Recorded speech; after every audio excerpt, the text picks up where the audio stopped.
there's a time in every entrepreneur's life when he realizes that, you know, this is his calling, or at least that he can't bring himself to work for anybody else, that he's an entrepreneur. When did that moment come for you?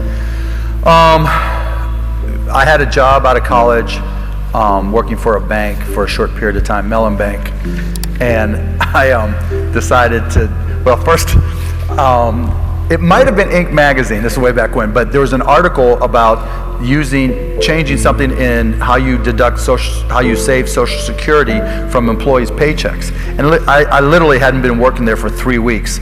And so I sent it to the CEO of Mellon Bank.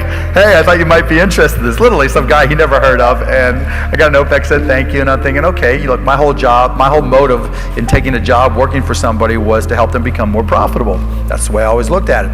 And then I started a rookies club where I reached out to some executives and all the people who had started at the same time at Mellon Bank. We'd all go out and get a drink and we'd get this executive start.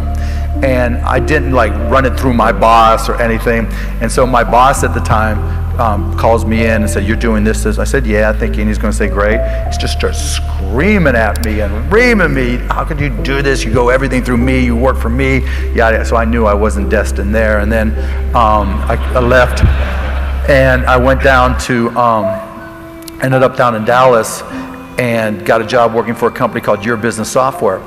And we sold software, and I didn't know anything about software. I took one computer class at Indiana and kind of cheated to pass.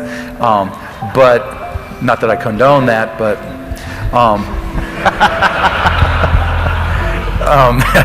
and so I had a customer, and I'd stay up all night, teach, reading. I figured, you know, computers were new, and technology was new, this technology was new, so nobody had a head start on me, because it was changing so rapidly like it is today, that if I just put in the time, I can learn as much as anybody else.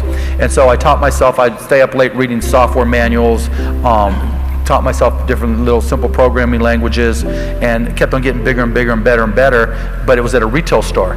And one of my responsibilities was to come in, sweep the floor, wipe down the windows, and open the store. And I had a customer who wanted me to come out there and close a deal. And it was a $15,000 deal, $1,500 commission to me. Told my boss, he said, no, you need to be there to open the store. And I made the executive decision that I was gonna go get the check. Because, you know, I was living 6 guys in a 3-bedroom apartment, sleeping on the floor, and this check meant I could like not use the same Holiday Inn towels with holes in them that I'd stolen, you know.